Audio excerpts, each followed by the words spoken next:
að lokum. Ég ætla að endurtaka það sem ég sagði í byrjun.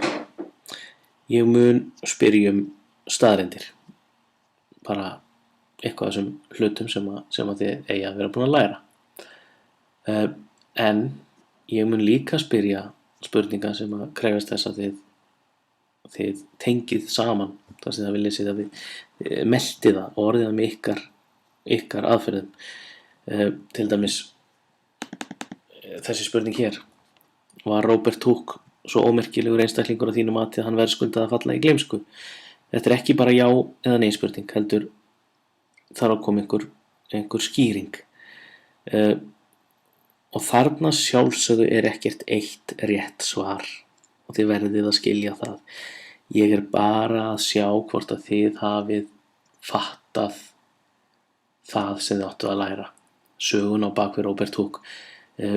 Tveir einstaklingar geta svarað annar já og hinn nei og báðir fengið fullt fyrir spurninguna vegna þess að þeir rökstuddu svarið sitt vel. Og ekki fallið þá gryfju að halda að þetta þurfi alltaf að vera einhver hávísindaleg og rosalega gáfuleg svör. Þetta getur bara verið það sem ykkur finnst. Robert Hooke hafði galla, augljósa, mikla galla. Skildi hann eftir sig eitthvað merkilegt? Já, hann hjálpaði til ýmislegt, hann gerði mikrografíu. Er það nógu mikið til að merkilegt til að maður sé að tala hann árið 2010? Hvað finnst ykkur? Í deilunni, hvor fannst ykkur verri? Newton eða Hooke? Hvor var meiri skítæll? Finnst ykkur óskynsamlegt að kalla það bara vísindi sem hægt að afsanna? Eru vísindin of þröngsýn? Er margt til í heiminum sem að vísindin geti ekki rannsakað eða útskýrt? Ættu vísindin að slappa þess af og viðurkenna að þau geti ekki útskýrt allt en að þau geti samt rannsakað eitthvað sem að skiptir fólk máli. Á Íslandi til dæmis er Sálarrannsóknarfélag sem að rannsakar drauga og miðla.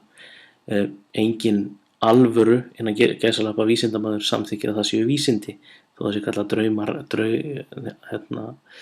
þó séu kallað sálarrannsóknir. Ættu vísindin að vera víðsýnni? Og svona bara pælingar. Er auðvelt að blekkja fólk? Hvernig má koma í veg fyrir að maður sé blekktur? Ef ég spyr svona spurninga þá myndi ég vilja að þið hugsuðu aðeins og svöruðu. Descartes fór inn í ofn í öðru landi til að reyna að gleyma öllu sem hann hafði lært af því hann vissi að það gat allt saman verið blekking og vildi komast að einhver sem var ekki blekking. Ég sendi ykkur myndbönd af fólki sem var bara hreinlega að blekkja aðra.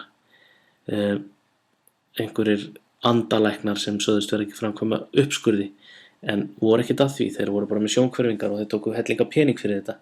Hvernig þarf fólk að vera? Hvernig eigum við að vera svo að við föllum ekki fyrir blekkingum? Er betra að hafa rangt fyrir sér og líða vel eða vita sannleikann og líða illa?